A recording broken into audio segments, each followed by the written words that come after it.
Okay, we are live, people. No comment, but yes, we are here gathered today to give praise because it is Sunday. Praise to the spirits of Halloween, for it is October, and we would like to celebrate this joyous occasion with some spooky stories from the crypt, i.e. Kai's brain, i.e. the internet, i.e. on the fly.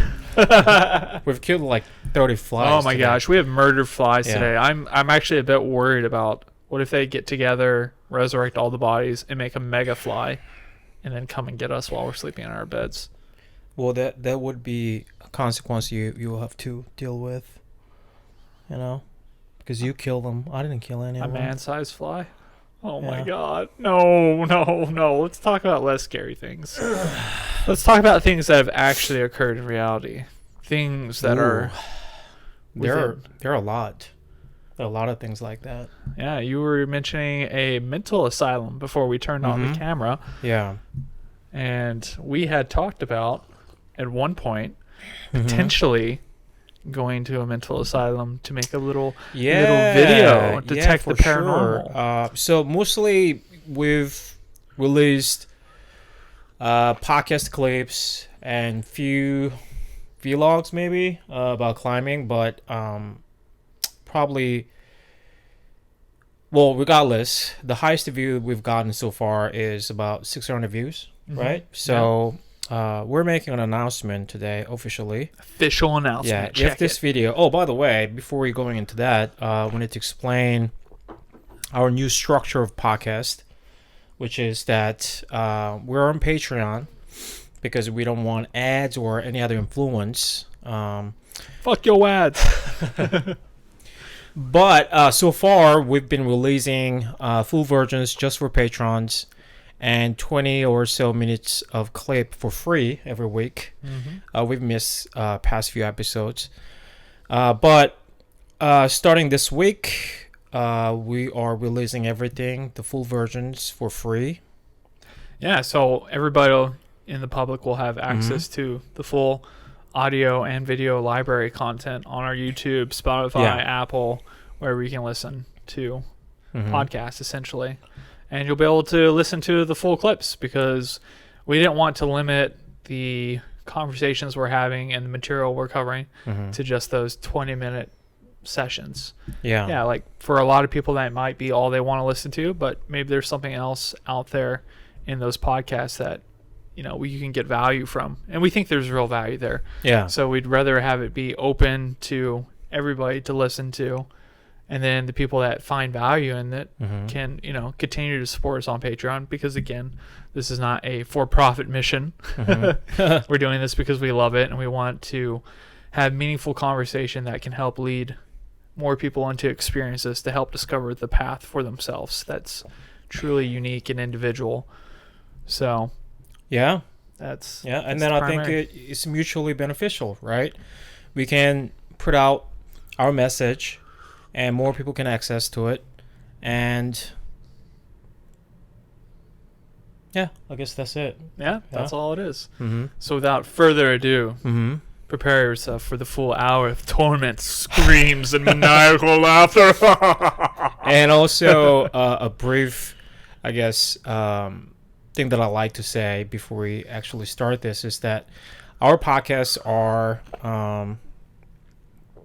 not edited, meaning that we may add some visual things and sound effects, but we don't really cut out any portion of podcasts. So you may find it a little unrefined, maybe almost, but that's because we don't really edit our content, our discussion. And then this is totally without a script. Yeah. No script, no nothing. The only preparation we do is beforehand, some studying or, you know, conversations that we have before the podcast leading up to, so the week prior. But again, it's to get that very real element of conversation and understanding that not everything is well thought out, not everything is well written, not everything is prepared and catered to be delivered in a specific way. Because more times than not, when people are doing that type of work, they're trying to sell you something.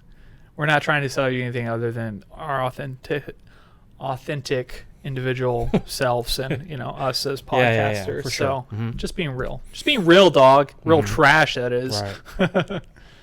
Yeah, so spooky season is just around the corner. So we wanted to, I guess, talk about some spooky things today. Yeah. I think it'll be mostly films because we've been watching a lot of movies lately. A lot of foreign movies, by the way. And then we found them really refreshing compared to a lot of Hollywood movies because, most things have been, said and done, mostly. Except, in my opinion, Smile and Barbarian. Smile specifically, the subject and the theme is not really new, but the way it was done was very refreshing.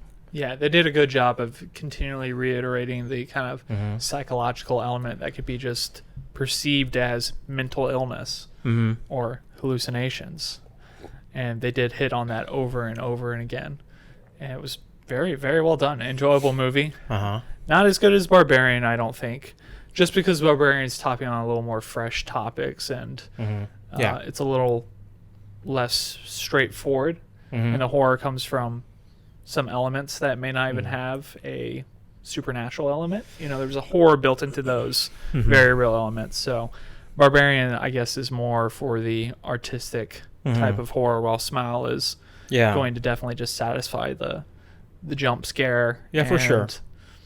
It's just dreadful. It's dreadful. Yeah. The theme of Barbarian, again, I don't think that is really new either, but it hasn't been done that often, right? I mean, it's basically fear of unknown and I guess, more of a fear of unknown, right? Mostly. Did you watch Descendant? Yeah, The Descent. Descent. Yeah, not Descendant. I'm sorry, Descent. That is really similar to Barbarian. Isn't it? Yeah, but I think the elements of horror I'm talking about in regards to Barbarian is they touch on gentrification. They touched on obviously this weird Airbnb thing, like, can I trust this dude? Yeah. Those are the new elements. The fear of being a woman, and then also a guy who was charged as being a rapist or taking advantage of a woman, and going through that. So, again, it wasn't necessarily all new material, but they touched on in a refreshing way that's, currently in the zeitgeist of what's happening socially, at least in the U.S.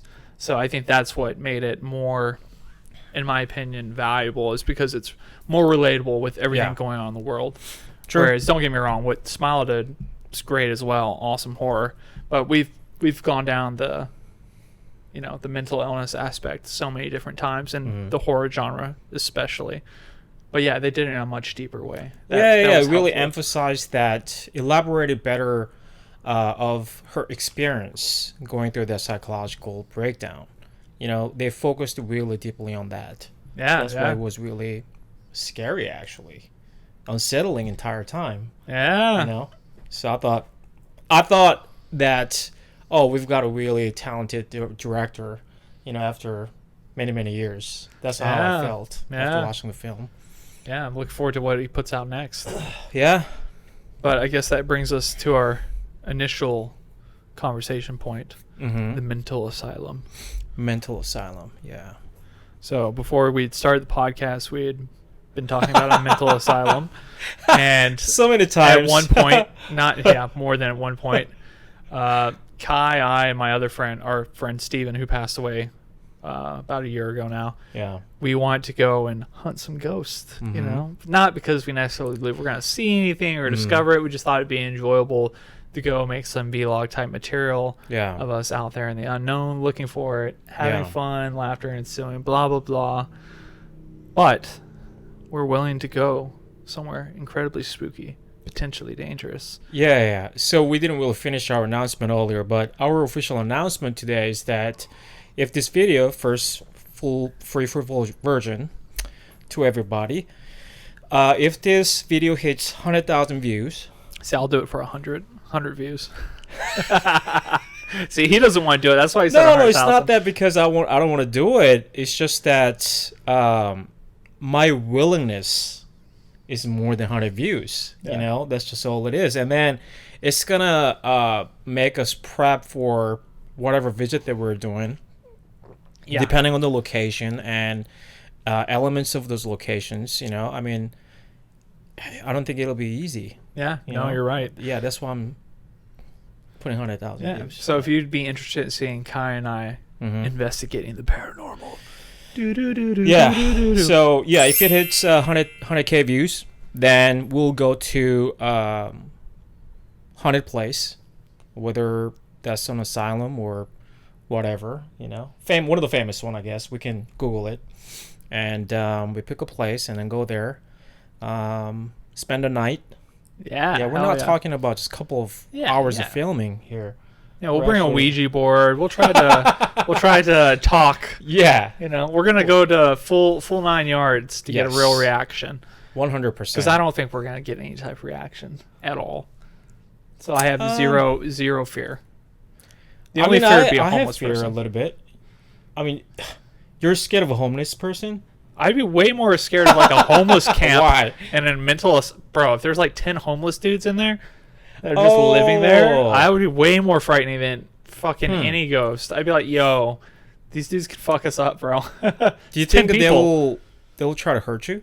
No, you just never know. Like if somebody's on drugs or things like that. Yeah, that would be the more frightening aspect to me. Or if we're going somewhere abandoned. Isn't it always true that those elements trigger fear in us? Unpredictability, unknown, uncertainty, those things. Right? Yeah, because you're in a confined space as well, so it's not like you can just easily run. Like if it was open field, you and I, nobody's gonna catch us. That's fine. Yeah. Whatever, we're good. But yeah, being in who knows how many rooms in an abandoned mental asylum, that'd be concerning. Mm-hmm. But yeah, we'll go to place. It's all official now. So okay, it's official. So without further ado, Kai, tell us more about this story. So I'm originally from South Korea, by the way. Not North Korea? Not really. Almost. Not really. Almost. What am I, defector? I'm originally from South Korea, and I think, a lot of people probably by this time, anyone who is interested in this kind of things probably know a lot of famous places. So that's why I wanted to introduce this place in Korea, South Korea, because probably not known. Though CNN featured it in 2012, this haunted mental hospital abandoned, I think in the 90s. Yeah, they were forced to shut down in the 90s, and it's in an area called Gonjam, this region's name. It's a countryside, by the way. Gonjam? Gonjam. Is it north or south? Or east? Or central? South, I South, think. okay. Yeah, I'm not 100% sure. It's not a well-populated area.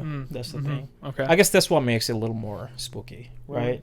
Because it's a countryside and small village. Yeah, that's definitely way scary. And then I heard that even today, spoiler alert, by the way, the place has been demolished. Oh, really? So it doesn't exist anymore. So I guess we're not going there, guys. Which kind of raises questions, in my opinion. Why did they have to do it? But they did it. By the way, there is a movie about this place called Gonjam, The Haunted Asylum, something like that. It came out in 2018. And then a little after the release of the film, they demolished it. So I don't know exactly what happened there. I couldn't find any information. Very, very interesting. I'm just pretending that I did a lot of research. I didn't. But I mean, it's well known that people don't know exactly why they demolished it. Yeah. So, if you thought about going there, you have no you option. Can't. How was the horror movie? Was the movie good? I mean, it's not a good movie, honestly, but there were some scary moments for sure. Yeah. Okay. And then I heard that they filmed it in an abandoned school in other city, not the same place, right? Wow. I don't know why. Maybe they were actually scared to film there. I don't know, but it was not a set. It was an abandoned school. They filmed it there. Though is believed to be haunted as well. That place. Is it haunted just due to the activities that partook there? Were they doing like lobotomies at that time period? The asylum you're talking about? Yeah. So there are a lot of rumors. I don't think there's a fact here. There is no really published fact about this place. Okay. In relation to those paranormal activities. But according to legend, a lot of patients were killed or died mysteriously, by the way, on the surface. That's why it really triggered that public interest in the first place, because a lot of patients died mysteriously. Also, some of the doctors and the director were driven to madness for some reason, and the director took his own life. Probably because of the fucked up things he did while I was there. Yes, I think that is very possible. So now we're moving to actual known facts. Probably the reasons why that place was closed in the first place is that they had a sanitary issue, a lot of. Oh my god. So really poor conditions for the patients. And then they had a problem with sewage system. So that's why those were the actual reasons that forced them to close. Yeah. Wow. I mean, what kind of place are you running where you're having sanitation issues? You imagine it's just a lot of corruption. Right? I know. That's what's so mind-blowing. Mm-hmm. Out of all the places that need to be sanitary to a large degree, anything like surrounding medical industry, super important. Do you think they just put a lot of people in there against their will? They kind of like forced them into this? I think that's very possible. I can only say this because of, based on the actual historical event that took place in the 80s in Korea. So during that time, the president was dictator, by the way. He took over, because he was in the military, he took over. Is that a coup? Yeah, it was a coup. Wow. And then we had 88 Olympics in Seoul. So years before that, he wanted to present Korea as a good place, right? Advanced country, basically. So he ran this huge campaign to basically clean the streets, right? So there were a lot of homeless people at the time. So they made this huge facility, and then they took all those homeless people and into that facility, and then basically with that superficial reason that they're going to take care of them, but they did not. They treated them really poorly, and a lot of people died, and some of the survivors actually came out to expose the horrendous things that were done to them. Wow. So this is true. This is fact. So we have a history of doing that. What were the repercussions for him? Did he become accountable at all, or? So I guess at that time the government didn't know what was happening, because again, on the surface it was a facility to take care of homeless people, provide them with lodging and food and all that. So the government actually funded them. In order to get more fund, they needed more patients, basically. So they went out, just fucking grabbed innocent people, bro. And the guy who ran the place obviously made a lot of fucking money. I don't know if he went to prison or what. Yeah. That's horrible, man. That's absolutely beyond horrible in my opinion. Yeah. I know. Think about it. There's this sect of people that suffer from, or I don't know, suffer is the right word. They happen to be dealing with what we would categorize as mental illness, and because they don't fit within society's expectation, they're forced into these horrible, horrible environments that are far from humane. And this has occurred for a very, very long time. So it's so important that, we start to develop more robust technology to help these people, Mm-hmm. you know, and help them in a way that's meaningful for them. Not necessarily so they fall into our norm, right, in our structure. Mm-hmm. It's just crazy to think, like, depending where you live or the historical context, cultural context, you could be viewed as one of those people with mental illness. You know, there's probably beliefs that you and I hold or thoughts we entertain that if you were to compare against convention and normality, you'd say, like, yo, that person belongs in the goddamn asylum. Look at these two idiots. They're doing a podcast. They don't care about if it's successful or not. Yeah, fucking loony bin for these two. Like, seriously, what are we doing here? I'm just saying, it's crazy. It's easy how we can just easily categorize a large group of people and then mistreat them and abuse them under those categorizations. Yeah. What a danger we run into. Yeah, there's a legit potential danger, but also the things that we described here is mainly due to corruption, right? Yeah, the government was not really involved in operation of this place, and there were just few people who could benefit from it.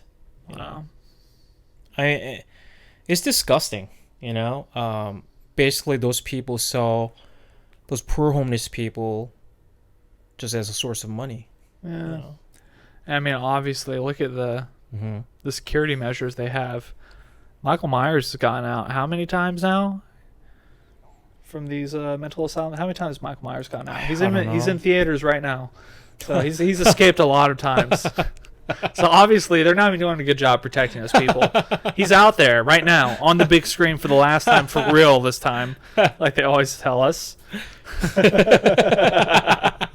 You're like, Michael Myers, wait, who is he talking? But yeah, it's so horrendous. And then I think, you know, the reason people, more than the actual paranormal activities or spooky things, actually, I think the reason really people start to create these mysterious stories about places like this is that because, again, it was a horrendous place. Yeah, you know? So if there were any life after death or souls or whatever, wouldn't they be angry? I mean, that'll be a natural state to be in, right? If you were those people who are treated that way and you die, right? Yeah, you would think so, but I guess also to me it's like, well, if you die and then you leave and you're somewhere else, then why still be angry? You know? Yeah, I mean, logically you can interpret it that way. All I'm saying is that people, you know, they took my life in this situation. Have a tendency to create those crazy stories because of those actual events. You know? Yeah, no, for real. I mean, I think we also kind of want them to haunt and live in history. Like, we want those things to have meaningful impact. Yeah. You know, like a massacre occurred here or something really horrible happened. Now this place is haunted, so we don't forget it.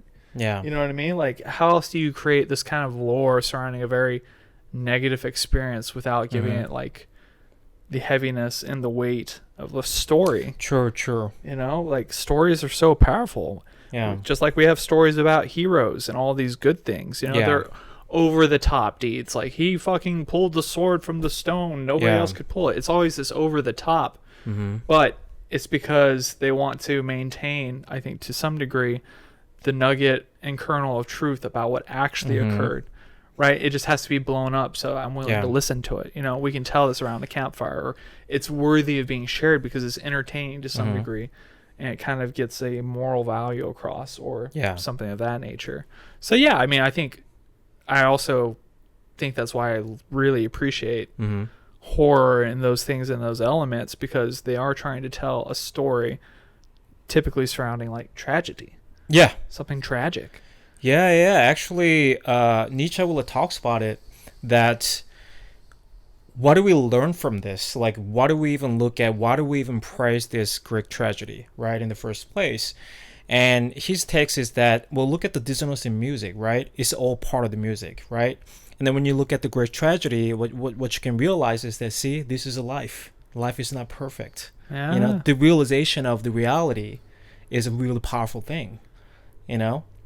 And I think, to your point, we use literature, art, music to really emphasize the theme of the story, the things that we need to remember, right? Yeah. They need to carry on. Yeah. Yeah. Well, you feel like it's so important. You're not going to just leave it to the simple language of the day, right? Mhm. It's not impactful enough. Yeah. You absolutely have to elevate it, or at least paint a different picture from what occurred, Mhm. because it leaves a better impression. Yeah. More times than not. I mean, how many like factual events do you remember versus the stories surrounding the actual events? Yeah. You know, we typically remember people's stories, Mhm. even if it's like the first person, second person, third Mhm. person observation. Those are more typically, I think, impactful, Yeah. right? Or lend itself to being able to be remembered easily. Yeah. Have you had anything crazy, supernatural happen to you, or anything weird, strange? Yeah. I mean, you know the story. When I was in middle school, when I was 14 or 15, on a Saturday, I was hanging out with my best friends, two other guys, and we were outside. It started to rain, pour down, so we went back to one of my friends' places, and the electricity went out, so it was kind of dark, and we're in his room. Me and another friend were one side of the room, leaning on the wall, and the other guy facing us, sitting on the desk on the other side of the room. Okay. Is it dark or bright in the room? What's the lighting condition? Electricity's out, but is it luminous of daytime? 2012. I'm just kidding. The lumens from 2012 in South Korea. Probably barely. It was bright enough to see, like, read books, but like barely. Okay, Yeah. so it's like sun is setting, almost completely set. Exactly. Okay. And then this whole thing happened so quickly, but I saw, so from my perspective, what was happening, like this happened in like 5 seconds or 2 seconds, whatever, but it felt like forever for me. But this woman who didn't have body, the lower body, basically floating, and in a white dress, long hair, her mouth was really big, like each end goes to almost to her ears. Whoa. Big eyes, and then it was floating behind, passing by behind my friend, and then I saw it, and then as that passes behind my friend, he was pushed forward toward us, almost indicative of that thing hit my friend as it passes Wow. behind him. Yeah. And then I just couldn't believe what I saw. I just looked at my friend who was sitting next to me, and I asked him, "Did you see it?" And then he said, "Yes, I saw it too. Did you see it?" I said, "Yes." And then the other guy, the other friend, I just felt something in my back. Oh my god. So we, all of us, kind of felt the same being in a different way. Whoa. Yeah. What did your friend say who was touched by it? Did he believe you guys with what you saw? Well, yeah, he believed us immediately when we talked to him, when we told him what happened. Wow. I mean, he didn't have any choice but believing what we're saying, because there's nothing behind him. Yeah. I mean, Yeah. I'd be like, sure, YouTube jokes. Or I'm not. But I mean, how can I touch believe you it. from here, though? I mean, that doesn't make any sense. there's a draft. The window's open. Come on, guys. This isn't haunted. But yeah, that was the only event that I experienced. Since then, I haven't really experienced anything. Wow. Yeah. Okay. Well, that's probably a good thing, right? Or would you say it's a bad thing? I wouldn't say it's a bad thing or a good thing. I don't have any preference. Okay, whether so or not. so we're going to the mental asylum. You heard it here first, buddy. Well, we're 100K going to the views, though. asylum. 100K views. Can we Well, at least you go to wanna a lower it? graveyard? 5,000 views? 5,000 views, yes. Okay, that's more like it. I like it. 5,000 views. That's all it takes to see us in a mental asylum. Yeah, for sure. I'm down. We'll check ourselves in. Wow. We're going to do that for 5,000 views. I can't believe it. We're that cheap. Good time's good time. You know, it doesn't matter what cost. Earlier I saw that a lot of those haunted places, famous places, are in New York. Did you know that? Well, I mean, New York's just so old and has history. That Yeah. doesn't surprise me. I didn't know I it, really but dig. I didn't really dig, but I was just, I couldn't help but notice that why these old places are in New York, you know? Yeah, I mean, there's just so much history. It's like been around, at least as far as like U.S. is concerned. Yeah. One of the longest times for the states. A lot of people. There for more mental hospitals to begin with, or well, yeah, I mean, schooling and all that was higher in New York as well. So I think a lot of the cutting edge technology, cutting edge, don't quote me on it, but I would imagine came from the Northeast, right? We have a lot of the institutions, colleges dedicated to medicine. Blah, blah, blah. Who's that lady when we went to San Augustine in Florida? We got this ghost. What was that called? Ghost tour? Yeah, we had a ghost tour that was mostly historical. I forget the woman's name, but she was from New York. Mm-hmm. And she was sent to New York. Remember? Yeah, she was from New York, and she was you'd have to go back and listen to the episode on St. Augustine to get a more robust view. Yeah, because but just our memory's summary, fresher. though. Yeah. So it's relevant. Rich man basically took her as his wife. She was a commoner, basically nobody. And they moved to Florida, St. Augustine, which is the oldest city in the U.S., actually. Mm-hmm. And at that point, she was trying to get along, make friends, and she thought she'd have a better chance, right? Nobody knows me in Florida. They don't know where I'm coming from, blah, blah, blah. She has no success. She's also ill, so they think it's going to be good for her to be in Florida. Long story short, her husband is nefarious, is cheating, and then also begins to gaslight her, at which point she's gotten to the occult a bit, and she believes she's in love with a Russian czar and communicating with him using a Ouija board. And the husband made a claim that eventually he woke up in the middle of the night and she was over him with scissors and trying to murder him. Right. So he had her sent to not necessarily a mental asylum, but a kind of boarding home again in New York to live out the rest of her days. But it goes to show that a lot of it was more than likely he was framing her because of his adulterous ways and didn't want to deal with all this. And so basically fucking condemned her for the rest of her life. That would make way more sense. Or if anybody wants to, was having that kind of wife, well, I'm not saying that was justifiable action, but from his perspective, if he wanted to get rid of her, that would be the perfect way to do it, right? Yep. Yeah. Make her look crazy. Especially back then. Oh, yeah. When religion's so heavy. And a man had a higher place in society. Yeah, and he was rich. She was nobody. Yeah, exactly. So everything was against her.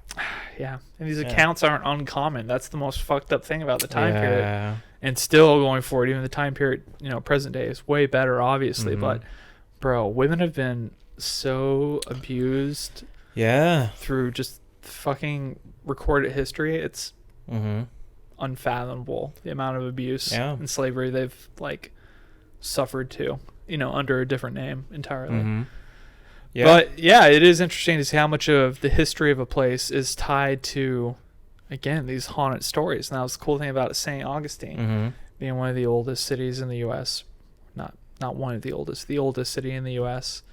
You get all that historical information, and you kind of understand where the ghost tales come from. Yeah, and they're all tied to history and trying to inform you as to what occurred. Yeah, really. I think that's why we need to continue to tell the stories, right? Because it's more than those stories. The essence of the story doesn't really matter anymore. The surroundings, that's what matter, right? You get better understanding of, okay, that's what was happening, and then you can make your own conclusion from it. Then you realize a lot of people are using superstition just to control people or other things, right? I mean, there's a lot of elements here. The churches do it. Use unpredictable, unexplainable forces to justify specific behaviors. Yeah, let's go lobotomize people. Let's fucking mistreat all these group of people. Absurd, or keep people medicated for the rest of their lives because they don't function in the way society is supposed to function. Yeah. It's heartbreaking, truly. Yeah. But we watched another film, by the way. It's a Korean film called The Chaser the other day. Chaser. By the way, great movie. We watched it because it was made by this director called Na Hong-jin. He's made 3 films so far. And then our favorite is The Wailing, the latest one. So good. Great fucking film. We should rewatch that actually. Yeah. We should watch that. Yeah. But The Chaser was his debut film in 2000, I believe, 8. Who cares? It doesn't matter. But The Chaser, you can look it up. But that story is based on 2008. I'm pretty sure, based on the true story of one of the most infamous serial killers in South Korea. By the way, since that time, I don't think South Korea has seen any serial killer, and that aligns with the fact that South Korea is a small country. Okay, 1/7 of Texas. And Seoul is heavily populated. So basically, surveillance cameras are everywhere, every freaking where. Just CCTV everywhere. Yeah, everywhere. So it's almost impossible to get away with whatever you do. So it's not that there's no serial killer anymore. It's just that those people who can become potentially serial killer can really kill many because they get caught. Oh, I imagine they also get caught in the premature acts that lead to that type of behavior, you know? Because I don't think most people just instantly go out and just kill somebody, right? Usually it's like a progressive series of smaller petty crime that eventually leads to murder. Oh, yeah. I think usually that's the case if you look at even a lot of infamous serial killers. Dahmer even, I think that show just came out. That's why he's getting a lot of attention, his story.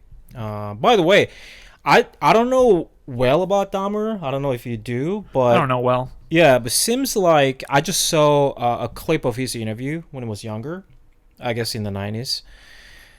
He seems like he's regretting for, what he did. Looks like, well, at least he knows what he did was wrong. Like he said that actually. Oh, obviously what I've done is wrong, but blah blah blah, right? Yeah. So like some serial killers or murderers, psychopathic, whatever, the common characteristic traits of them, psychopath especially, is lack of remorse, right? Lack of empathy. But he didn't really seem that way to me. Yeah. I mean, it's impossible. How much of it is an act, right? He obviously fooled people to commit atrocities. So I think at that point, you kind of have to regulate yourself to disbelief entirely. Yeah. Like, sorry, dude, you fucked up too much of reality that I can never believe you, even if it is the truth. Like that's the unfortunate consequence of making choices that are so horrible, I mean, they're horrible choices. So yeah. Maybe in a different time period, in a different era, he would have been a barbaric leader or some shit. But, you fucking live in modern society and you're out here murdering people, decapitating, dismembering, fucking necrophilia. Like, yeah, you're fucking, you're in the wrong time period, dude. Yeah. It seems unreal. But yeah, I think it's almost, I think it's always interesting to look at their traits and their characteristics. Because you can, a lot of times you can really see the values and the health of society, right? I think crime is always, could be served as a window into basically the moral framework of society, right? Like in the 90s and 80s and 70s, I mean, obviously 60s, if you were talking about 60s, that's another story. But like usually you can tell where the society is when you look at crimes, right? Like the types of crimes they're committing? Or you're talking about the laws that regulate the crimes? Both, Yeah. Because, for example, I think it was not until late 60s that we started to see like this horrendous killing, right? Fucking crazy, right? That did not really happen before. Then why is it happen? Why did it happen in the first place, right? Yeah. I think there was always a reason. That's what I'm saying. It has to do with whatever value or sickness of the society at the moment. We produce killers. It's not that they just show up out of nowhere, Yeah. I mean, serial killing is like a unique thing. I think born of means, right? I don't think you could have serial killed without the means of like travel, Mm-hmm. and then also being able to kind of hide your identity easier, right? And I think that's largely technologically based, right? Like in a small community, one person dies, you're a community of 100 people, Mm-hmm. they're probably going to find out it was you, man. You know what I mean? Like Mm-hmm. that, or they're going to keep it hush hush and be understanding as to the reasons that person was murdered, right? If there was somebody that the society doesn't like. So definitely I think is representative of the time period. But it might be, I guess the reason I'm hesitating to say 100% is that a lot of people pull out the wrong reasons and blame the wrong things. For sure. That's the real concern I have. That's not a matter of 100%. That's the case. Yeah, it's I think interpretation that, wrong. yes, right? Yes. We always have that possibility that regardless of the society, there could be someone who is just deeply sick or different, at least, that he would carry out those activities that we cannot understand. Has nothing to do with time period. Possible. But I was going to talk about the movie The Chaser. I'm not going to really talk about the movie because it's roughly based on the true story, and then I don't want to spoilers, right? Obviously, you need to watch it. It's a great film. And then there's, I think, a documentary about him on Netflix. There's a documentary? Yeah, Raincoat Killer or whatever. I was going to watch it, but it was in Korean. And not that I don't know how to speak Korean. It's just that it was not a good documentary. I could tell, like, it in the first 10 minutes. So you gave it a shot and you just felt like it was not well produced? Yeah, that's what I thought. I don't know. Maybe it's good. But if you are interested in the actual story, you can check that out as well. But so what happened was that early 2000s, right? Okay. Between, I think, 2 months, during 2 months or something in 2004, 11 women disappeared or died at the time. Okay. So police really didn't notice anything at the time, because most of those women were sex workers. So nobody reported them missing or anything? I think that was the case. Oh, shit. So the police, another problem was that at that time, it's changed a lot from that point, but at the time, police really strictly worked within their district, and they didn't really share information with the other forces. Okay. Yeah, so there was another cause. By the way, this case has changed everything. I'll tell you. Before him, there was no such thing as... America has had it for a long time, but in Korea, before him, there was no such thing as criminal profiler. Whoa, we really? didn't have criminal profiler in the force. Wow, so he changed it. Result. Yeah, because people were just puzzled. What the fuck's going on here? What? People just didn't understand what it did. Wow, that's so we crazy. had to they had to hire one to actually profile him, to understand his mental state and everything, because what he had done just didn't make any fucking sense. He just killed a lot of people. He had reasons, but those are just superficial reasons that also didn't make sense. But anyway, 11 women disappeared and died. Police didn't notice, but who noticed? The pimps. Of course, money's not missing coming girls, in, right? Yeah. And then in the meantime, the guy, Youngcha, by the way, that's his name. I'm going to call him Yu. He made a fatal mistake that he used one of his victims' phones to call a massage parlor. Hello? And the owner immediately noticed the phone number as belonging to one of the missing girls. 8875. In the movie it says 4885 or whatever. Yeah, that's what it was. Yeah. 4885. So he gathered his employees and went to the motel that Yu had arranged to meet his victim. Mm-hmm. They were waiting for him there. By the way, they had notified the police, but they didn't come in time, obviously. So they detained him first. Wow. Yeah. What was he ended up charging? Getting charged with all 11 murders? So upon the initial arrest, he, I think, denied most of his things, his crimes, and he faked an epileptic fit, and then he got out for 12 hours, and then he finally arrested again. I don't know exactly how long after, but he was arrested again and eventually confessed all of his killings. Wow. Which was 26. 26? Yeah. You got a shit ton of people, dude. That's Yeah, a lot of people. I think that all happened in 10 months. That's a crazy, crazy amount. Yeah, and then he said that what I did was a mere start. I had no intention of stopping killing. That's what he said. He was addicted to murdering. Yeah, he was. And his targets were the rich and women. How many rich people he kill? I think only 5. Yeah, I imagine and harder the rest to get of them access are women. to. Well, yeah, because the first victims were an old couple, over 7 years old, and he knew that they were at home at that time during the day. He broke in. He used a sledgehammer he had custom made to fit his grip better, and then swinging better, obviously shorter, right? And they killed them.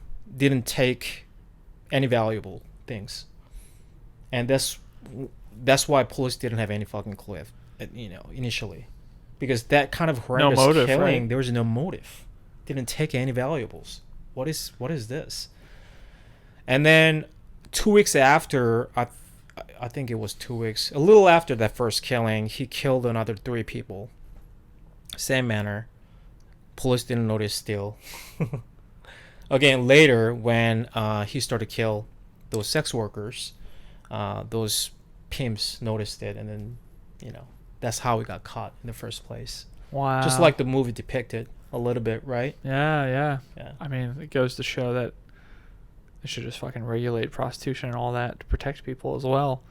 Think about it. Those people don't go missing. They have their, social pariahs, outcasts in a lot of ways. Can't even operate safely. Yeah. You fucking show up to some random dude's house that just murders you. I mean, he claimed that he grew up poor and he developed this hatred toward the rich and women later. Of course, it's always towards women. Men always fucking do this. His claims have had some indication of some perverted nature of his, but also he wrote a letter later in prison to a journalist. I don't know why fucking he did it. I guess he wanted to put out his story or something, just like famous killers here. Sometimes they... Yeah, try to get media access. Right. And he said that when he was 18 or something like that, he was in prison, or jail, something like that. And for the first time when he was sentenced to imprisonment, he said, I felt like God abandoned me and I broke the cross in my hand, something like that.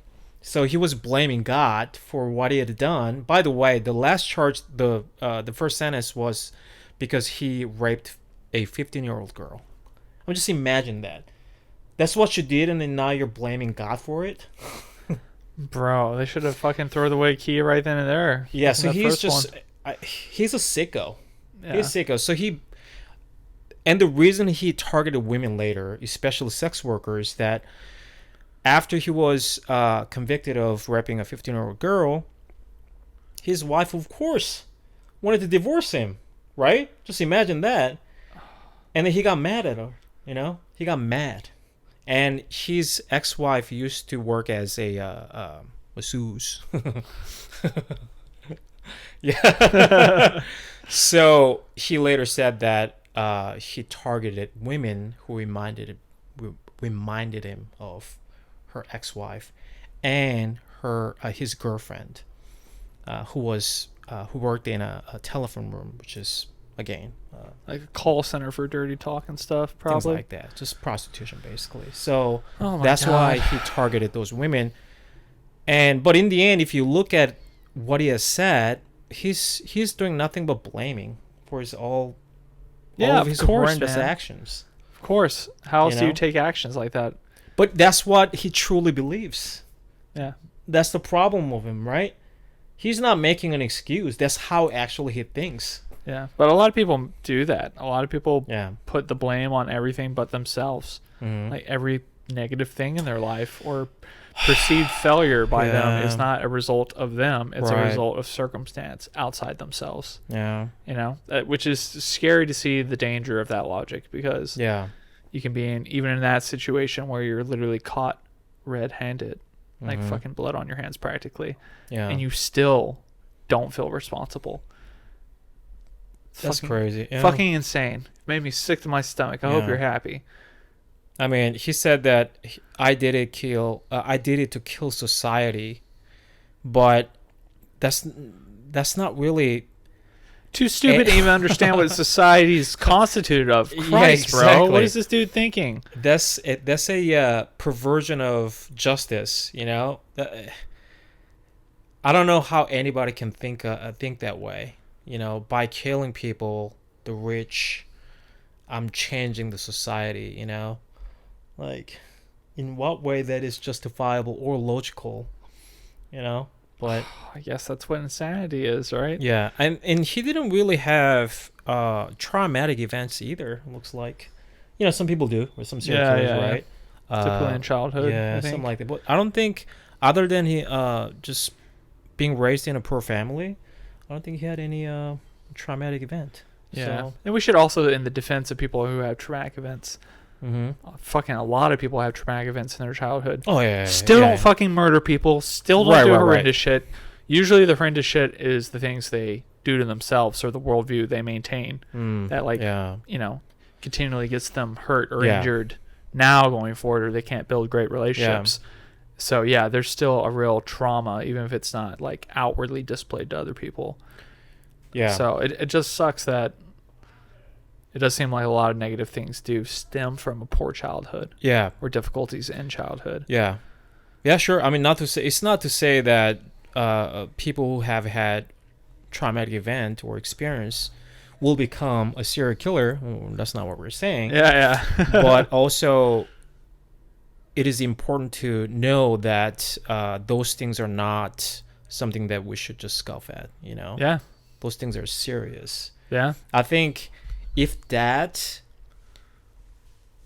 proceeds with misguidance, you know, misinformation and lack of attention, can certainly lead to one of those horrendous things. Yeah, certainly. You know? Certainly. But I think the reason most people don't turn into that monster is that they usually have people around them, right? Yeah, you School, find something. friends, you know, parents, whatever. Yeah, right? something resonates with you. Yeah. To at least help get you off that path. Yeah. At least onto a different one. Okay, guys. Well, we're 53 minutes into it now? Yeah. So I guess we'll be wrapping up. We didn't even get into the supernatural, very spooky elements yet. Yeah. So maybe we'll do a part 2. Depending on how part 1 goes. It's still Halloween all month long. Yeah, that's true. And also, we're still on Patreon. So even though from this point, all the videos or sounds and podcast episodes will be free, but patrons will have their perks according to their tiers. So and thank you again, everybody that supports us. Yeah. Rebecca, Lee, Rebecca, I know who you are now. That's so interesting. Lee, we know. John, Sins Wolf, Cass Murray. Thank you. Thank you for the support. We appreciate it. Thank you, guys. All right. Have a good day. Bye.